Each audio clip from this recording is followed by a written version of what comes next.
Bandipur tiger റിസർവിലെ ആദ്യത്തെ സഫാരിയുടെ അവസാനമാണ് കടുവ വന്നതെങ്കിൽ രണ്ടാം ദിവസത്തെ മോർണിംഗ് സഫാരിയുടെ തുടക്കം തന്നെ ഒരു പുലിയായിരുന്നു. ഒരു bold dominant male leopard. Safari തുടങ്ങി ഒരു 15 മിനിറ്റിനുള്ളിൽ തന്നെ പുലിയുടെ സൈറ്റിങ് കിട്ടി.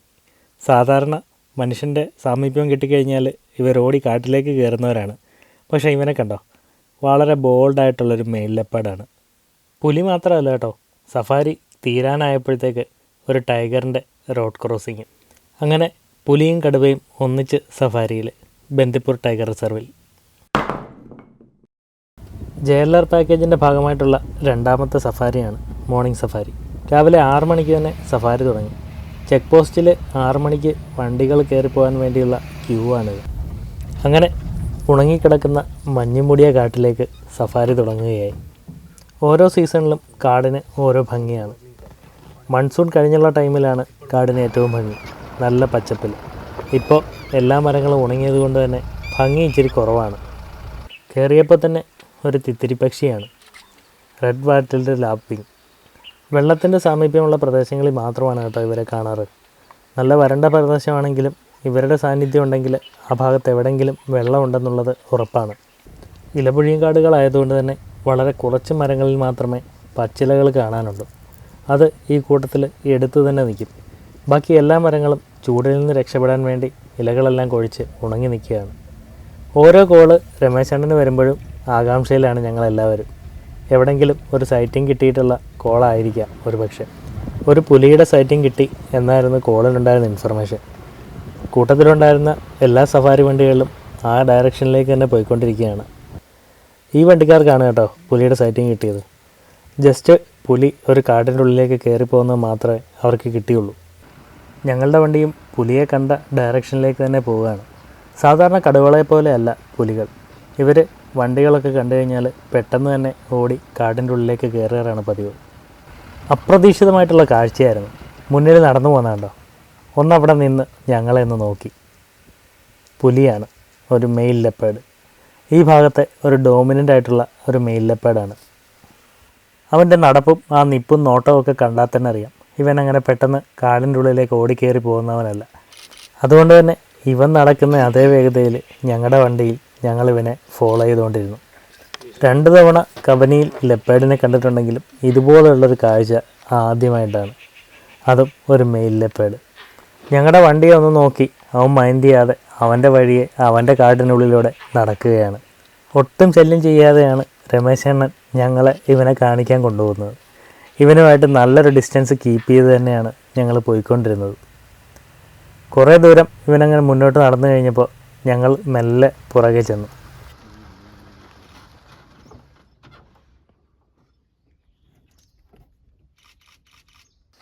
പുറകിൽ നിന്ന് വളരെ അധികം സമയം ഇവൻ്റെ നടപ്പ് കാണാനും ഷൂട്ട് ചെയ്യാനും പറ്റി.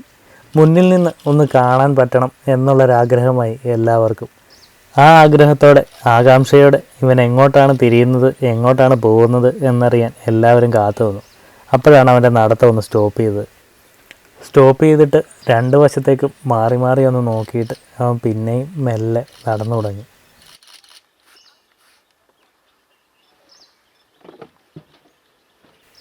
പിന്നെ സൈഡിലേക്ക് കയറി ഒരു മരത്തിൻ്റെ സൈഡിൽ പോയി.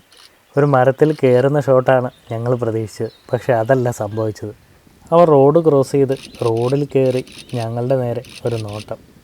ആരാടാ അവൻ്റെ കാട്ടിൽ കയറി ഇത്ര അധികാരത്തോടെ അവൻ്റെ ഫോട്ടോ എടുക്കുന്നത് എന്നായിരിക്കും അവൻ ഉദ്ദേശിച്ചത്. കുറച്ചു നേരം നടന്ന് മുന്നോട്ട് വന്നിട്ട് വീണ്ടും ഒന്നുകൂടി നിന്നു. എങ്ങോട്ടേക്കാണ് പോകേണ്ടത് എന്നുള്ളൊരു ചിന്തയിലാണെന്ന് തോന്നാശൻ.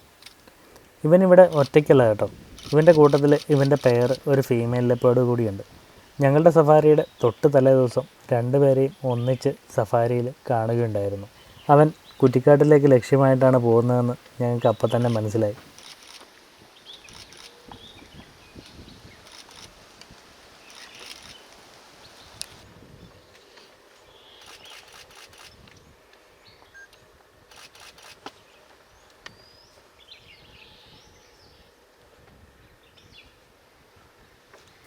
അങ്ങനെ ഞങ്ങൾക്കത് ഗംഭീരമായ വിഷ്വൽസ് സമ്മാനിച്ച് അവനവൻ്റെ കാടിനുള്ളിലേക്ക് വിഹാരം തുടരുകയാണ്. സഫാരിയുടെ തുടക്കത്തിൽ തന്നെ ലെപ്പേർഡിനെ കണ്ട സന്തോഷത്തിലും എക്സൈറ്റ്മെൻറ്റിലും ആയതുകൊണ്ട് മറ്റു മൃഗങ്ങളെയൊക്കെ കണ്ടിട്ട് മൈൻഡ് ചെയ്യാതെ തന്നെയാണ് ഞങ്ങൾ പോയത്. പുള്ളിമാനുകളുടെ കൂട്ടമൊക്കെ രാവിലെ തന്നെ പുല്ല് മേഞ്ഞു തുടങ്ങുന്ന കാഴ്ചകളാണ്. അത്യാവശ്യം ചെറിയ ചെറിയ തടാകങ്ങളുള്ള ഇവിടെ വാട്ടർ ബേഡ്സ് ഒരുപാടുണ്ട് കേട്ടോ. ഇത് ഇന്ത്യൻ സ്പോട്ട് ബിൽഡ് ഡക്ക്, പുള്ളിച്ചുണ്ടൻ താറാവ്. സാധാരണ താറാവുകളെപ്പോലെ തന്നെ വെള്ളത്തിൽ തല പൂർണ്ണമായിട്ട് മുക്കി ഇര തേടുന്ന സ്വഭാവക്കാരാണ് കേട്ടോ ഇവരും. അടുത്ത കൂട്ടരിതാ ഇവരാണ്, ഏഷ്യൻ വൂളി നെക്ഡ് സ്ട്രോക്ക്, കന്യാസ്ത്രീ കൊക്കെന്ന് മലയാളത്തിൽ വിളിക്കും. പേര് പോലെ തന്നെ ഇവരുടെ കഴുത്തിലുള്ള പഞ്ഞി പോലുള്ള തൂവലുകളാണ് ഇവരുടെ പ്രത്യേകത. ഒറ്റയ്ക്കും കൂട്ടമായിട്ടൊക്കെ വെള്ളമുള്ള പ്രദേശങ്ങളിൽ തന്നെയാണ് ഇവരെയും കാണാറ്. ബന്ദിപ്പൂരായാലും കബനിയായാലും മയിലുകളുടെ സാന്നിധ്യം ഇവിടെ സ്ഥിരമാണ്. ഉറങ്ങിക്കിടക്കുന്ന കാടിനെ രാവിലെ വിളിച്ചുണർത്തുന്നത് ശരിക്കു പറഞ്ഞാൽ ഇവരുടെ ശബ്ദമാണ്. വീണ്ടും ഒരു സൈറ്റിംഗ് കിട്ടിയെന്നുള്ളൊരു ഇൻഫർമേഷൻ കിട്ടി. കടുവയുടെ സൈറ്റിംഗ് ആണ്. അലാം കോളും ഉണ്ടായിരുന്നു. ഈ തടാകത്തിൻ്റെ സൈഡിൽ കടുവ നടന്നു പോകുന്നതായിട്ടാണ് ഒരു വണ്ടിക്കാർക്ക് സൈറ്റിംഗ് കിട്ടിയത്. പക്ഷേ ഈ ഭാഗത്തല്ല കേട്ടോ കടുവ ഉണ്ടായിരുന്നത്. ഈ ഭാഗത്ത് നിറയെ പുള്ളിമാനുകളുടെ കൂട്ടം തന്നെയാണ്. ഇതിൻ്റെ അപ്പുറത്തെ സൈഡിലാണ് ശരിക്കും പറഞ്ഞാൽ കടുവയെ അവർ കണ്ടത്. വെള്ളത്തിൻ്റെ ലഭ്യത ഉള്ളതുകൊണ്ട് തന്നെയാണ് ഒരുപാട് മൃഗങ്ങൾ വെള്ളത്തിനോട് ചേർന്നുള്ള ഭാഗങ്ങളിൽ പ്രത്യേകിച്ച് വേനൽക്കാലത്ത് കാണാറ്. രാവിലെ തന്നെ വെള്ളം കുടിക്കാൻ വരുന്ന പുള്ളിമാനെ കണ്ടോ. പുള്ളിമാൻ മാത്രമല്ല കേട്ടോ, കാട്ടിലുള്ള സകല മൃഗങ്ങളും വെള്ളം കുടിക്കാൻ ഇതുപോലുള്ള ചെറിയ ചെറിയ തടാകങ്ങളിലാണ് വരുന്നത്. മൃഗങ്ങൾ മാത്രമല്ല, മയിൽ ഉൾപ്പെടെയുള്ള സകല പക്ഷികളും ഇതുപോലെയുള്ള സ്ഥലങ്ങളിലാണ് വെള്ളം കുടിക്കാൻ വരുന്നത്. കുറച്ച് പേര് വെള്ളം കുടിക്കുന്നതിൻ്റെ തൊട്ടപ്പുറത്ത് ഒരു കൊമ്പുള്ള ഒരുത്തൻ ചാടി നിന്ന് മരത്തിൻ്റെ ഇല കടിച്ച് പറിക്കുന്നത് കണ്ടോ. വേനൽക്കാലം ആയതുകൊണ്ട് തന്നെ തീറ്റയുടെയും വെള്ളത്തിൻ്റെയൊക്കെ ലഭ്യത കാടിൻ്റെ ഉള്ളിലൊക്കെ വളരെ കുറവാണ്.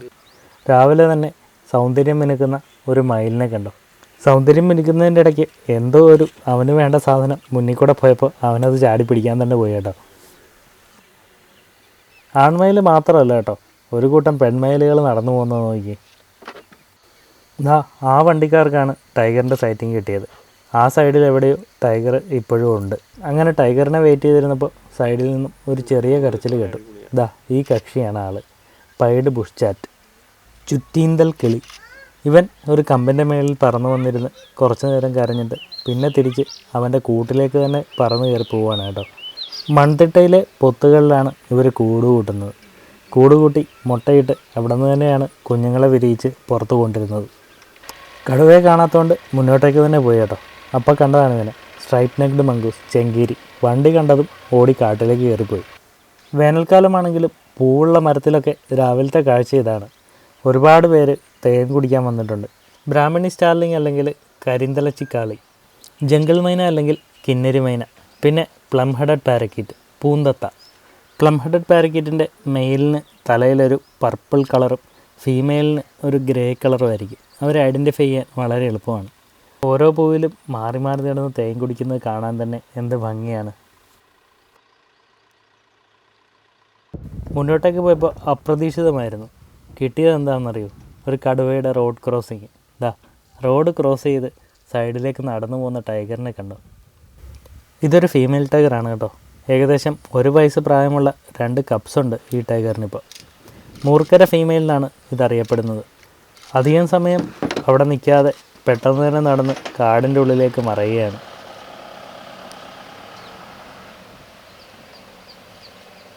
പക്ഷേ കിട്ടിയത് അടിപൊളി വിഷ്വലായിരുന്നു. റോഡ് ക്രോസ് ചെയ്ത് നടന്നു പോകുന്ന ടൈഗർ.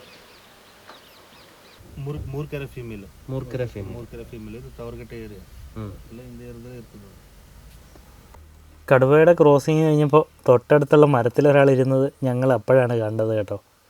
ഒരു മൂങ്ങയാണ്, പകല് റെസ്റ്റ് എടുക്കുകയാണ്. ഇവൻ്റെ പേര് നല്ല രസമാണ് കേട്ടോ, ചാരക്കുട്ടൻ സ്ട്രൈക്ക്. ഇംഗ്ലീഷിൽ ലോങ് ടൈൽഡ് സ്ട്രൈക്ക് എന്നാണ് ഇവരെ വിളിക്കുന്നത്. സത്യം പറഞ്ഞാൽ കാട്ടിലെ മിമിക്രിക്കാരാണ് ഇവർ. മറ്റുള്ള പക്ഷികളുടെ സൗണ്ട് ഇവരനുകരിക്കാറുണ്ട്.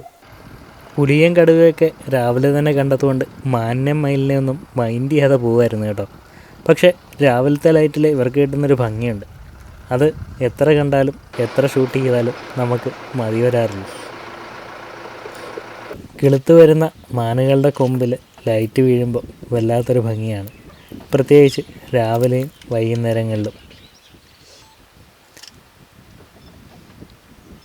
പുല്ല് തിന്നുന്നതിനിടയിൽ ഞങ്ങളെ ഒന്ന് മൈൻഡ് ചെയ്ത് ഇടയ്ക്കിടയ്ക്ക് തിരിഞ്ഞ് നോക്കുന്നുണ്ട് കേട്ടോ, ഓരോരുത്തരും മാറി മാറി. ഇതിൽ എല്ലാവരും ആണുങ്ങളാണെന്നാണ് തോന്നുന്നത്. കാര്യം എല്ലാവർക്കും കൊമ്പുണ്ട്. പെൺമാനുകൾക്ക് സാധാരണ കൊമ്പ് കാണാറില്ല. ഉണക്കപ്പുല്ലൊക്കെ തന്നെ തിന്നാനുള്ളൂ. എങ്കിലും അവർ കിട്ടുന്നതൊക്കെ തിന്ന് അഡ്ജസ്റ്റ് ചെയ്തങ്ങനെ ജീവിക്കുകയാണ് ഇവിടെ. യൂറേഷ്യൻ ഹുപ്പി, ഉപ്പൂപ്പൻ. മണ്ണിലൂടെ നടന്ന് നീളമുള്ള ചുണ്ടുകൊണ്ട് കൊത്തിയിളക്കി എന്തെങ്കിലുമൊക്കെ ഭക്ഷിക്കാൻ കിട്ടുമെന്ന് നോക്കിക്കൊണ്ട് നടക്കുകയാണ്. ഇവർ കൂടുതൽ സമയവും മരത്തിലല്ല, താഴെ തന്നെയാണ് കാണാറ്. തീറ്റ തിന്നാൻ വേണ്ടി താഴെയാണ് ഇവരിങ്ങനെ നടക്കാറ്. പെയിൻറ്റഡ് സ്ട്രോക്ക് അഥവാ വർണ്ണക്കൊക്ക്. ആ പേര് കൊണ്ട് തന്നെ മനസ്സിലാവും ഇവൻ്റെ മേത്തുള്ള കളറുകൾ തന്നെയാണ് ആ പേര് കിട്ടിയതിന് കാരണം. കൊക്ക് വർഗത്തിലെ ഏറ്റവും സുന്ദരന്മാർ. ചുണ്ട് മുഴുവനായിട്ട് താത്തിയിട്ട് കാലുകൊണ്ട് തപ്പി എന്തൊക്കെയോ തീറ്റ തേടി എടുക്കുന്നത് കണ്ടോ. വെള്ളയിൽ ബ്ലാക്കും പിങ്കും കളറുള്ള തൂവലുകൾ തന്നെയാണ് കേട്ടോ ഇവന്മാരുടെ ഭംഗി. കാട്ടിലെ കുസൃതി കൂട്ടന്മാരെ കണ്ടോ, ഗ്രേലങ്കൂറാണ്. ഇതാ മേളിൽ നിൽക്കുന്നതിൻ്റെ വാലിൽ തൂങ്ങിയാടുന്ന ഒരു കുട്ടിക്കുരങ്ങൻ. ചെറുപ്രായത്തിൽ ഇവരെല്ലാം ഭയങ്കര വികൃതികളാണ് കേട്ടോ. ഒരു ചെറുതിനെ കണ്ടോ, അവൻ്റെ കളറ് തന്നെ നോക്കി, നല്ല ഡാർക്ക് കളറാണ്. പ്രായം കൂടി വരുംതോറും ഇവരുടെ കളർ മെല്ലെ ഈ പ്രായമുള്ളവരുടെ കളറിലേക്ക് എത്തുകയാണ് ചെയ്യുന്നത്. തീരെ ചെറിയൊരും ഒട്ടും മോശമല്ല കേട്ടോ. അവന്മാരെ കൊണ്ട് പറ്റുന്ന പോലെ ചാടിത്തുള്ളി ഓടിമറിഞ്ഞ് കളിക്കുകയാണ് വലിയവരുടെ കൂടെ. ഇവരുടെ കുസൃതികൾ എത്ര നേരം ഇങ്ങനെ കണ്ടിരുന്നാലും സമയം പോകുന്നത് അറിയത്തില്ല.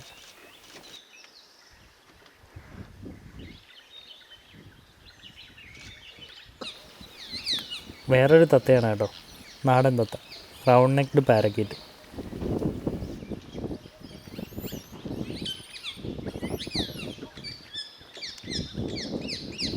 ബേഡ്സിനെ കൂടുതൽ കാണാൻ രാവിലത്തെ സഫാരി തന്നെയാണ് കേട്ടോ നല്ലത്. രാവിലെ നേരം വെളുത്ത് വരുന്ന സമയമായതുകൊണ്ട് തന്നെ ഇവരൊക്കെ നല്ല ആക്ടിവിറ്റി ആയിരിക്കും. സ്ട്രീക്ക് ത്രോട്ടഡ് വുഡ്പെക്കർ, മഞ്ഞക്കാഞ്ചി മരംകൊത്തി. ചുമന്ന തലയുള്ളത് മെയിലും മറ്റേത് ഫീമെയിലുമാണ് കേട്ടോ. മാനുകളുടെ കൂട്ടം അവിടെയും ഇവിടെയായിട്ട് എല്ലായിടത്തും ഉണ്ട്. രാവിലെ തന്നെ ഇളം വെയിലേറ്റ് പുല്ല് മേഞ്ഞ് നടക്കുന്ന മാൻകൂട്ടങ്ങൾ. സഫാരി ഏകദേശം തീരാനുള്ള സമയമായി. അപ്പോഴേക്ക് നമ്മൾ ബന്ദിപ്പൂർ മുതുമല റോഡ് ക്രോസ് ചെയ്ത് കാടിൻ്റെ മറുവശത്തേക്ക് കയറുകയാണ്. മെയിൻ റോഡ് ക്രോസ് ചെയ്ത് മൺവഴിയിലേക്ക് കയറിയപ്പോൾ കണ്ട കാഴ്ച ഇതാണ്. ഒരു പെരുമ്പാമ്പ് റോഡ് ക്രോസ് ചെയ്ത് പോയിട്ടുണ്ട്.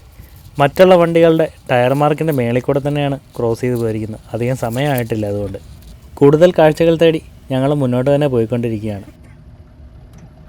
ബന്ദിപ്പൂർ ടൈഗർ റിസർവിൽ നാച്ചുറൽ വാട്ടർ സോഴ്സസിൽ വെള്ളം വേനൽക്കാലത്ത് പറ്റുമ്പോൾ സോളാർ പമ്പ് ഉപയോഗിച്ചിട്ട് വെള്ളം പമ്പ് ചെയ്ത് അവിടെ നിറയ്ക്കാറുണ്ട്. പകൽ മുഴുവൻ ഓട്ടോമാറ്റിക്കായിട്ട് വർക്ക് ചെയ്യുന്ന സോളാർ പമ്പുകൾ കണ്ടിന്യൂസ് ആയിട്ട് വെള്ളം പമ്പ് ചെയ്തുകൊണ്ടേയിരിക്കും. പെട്ടെന്ന് റോഡ് ക്രോസ് ചെയ്ത് പോയതാണ് കേട്ടോ. അവൻ്റെ വാലിൻ്റെ അറ്റത്ത് ഒരു റെഡ് കളർ കണ്ടോ. ഇത് സാധാ കീരിയല്ല, ഇതാണ് ചുണയൻ കീരി അല്ലെങ്കിൽ റെഡ്ഡി മംഗൂസ്. സഫാരിയുടെ സമയം ഏകദേശം തീർന്നു. നമ്മൾ തിരിച്ച് റൂമിലേക്ക് പോവുകയാണ്. ഇതാണ് കേട്ടോ കൂട്ടത്തിലുണ്ടായിരുന്നവർ, ബിബിനും സനൂപും, പിന്നെ എറണാകുളത്തു നിന്നുള്ള ആഷ്ലിയും നിഖിലും വിഷ്ണുവും, പിന്നെ ബാംഗ്ലൂരിൽ നിന്നുള്ളൊരു ഫാമിലിയും. അങ്ങനെ സഫാരിയൊക്കെ കഴിഞ്ഞ് തിരിച്ച് ജംഗിൾ ലോഡ്ജസ് ആൻഡ് റിസോർട്ട്സിൻ്റെ പാർക്കിങ്ങിലെത്തി. എല്ലാവരും വളരെ സന്തോഷത്തിൽ തന്നെയാണ് കേട്ടോ. രമേശ് അണ്ണന് പ്രത്യേകം താങ്ക്സ്. കാര്യം ഇത്രയും നല്ല കാഴ്ചകൾ കാണിച്ചു തന്നത് രമേശ് അണ്ണനാണ്. ബ്രേക്ക്ഫാസ്റ്റ് റെഡിയായിരുന്നു. നല്ല നോൺ വെജ്ജും ഒക്കെ ആയിട്ടുള്ള ബ്രേക്ക്ഫാസ്റ്റ് കഴിച്ചിട്ട് റൂമിൽ നിന്ന് ചെക്കൗട്ട് ചെയ്യാനുള്ള ടൈമുമായി. കാട്ടിൽ കയറിയിട്ട് ആനയെ കണ്ടില്ല എന്നുള്ളൊരു വിഷമവും കൂടി മാറി കേട്ടോ. ചെക്കൗട്ട് ചെയ്ത് പോകുന്ന വഴിക്ക് റോഡ് സൈഡിലുണ്ടായിരുന്നു ഒരു ചെറിയൊരു കാട്ടാനക്കൂട്ടം. അങ്ങനെ ആനകളെയും കണ്ട് ബന്ദിപ്പൂർ സഫാരിയുടെ ഓർമ്മകളുമായിട്ട് യാത്രയാവുകയാണ്. അടുത്ത യാത്രയ്ക്കുള്ള തയ്യാറെടുപ്പുകളുമായി വീണ്ടും അടുത്ത യാത്രയിൽ കാണാം.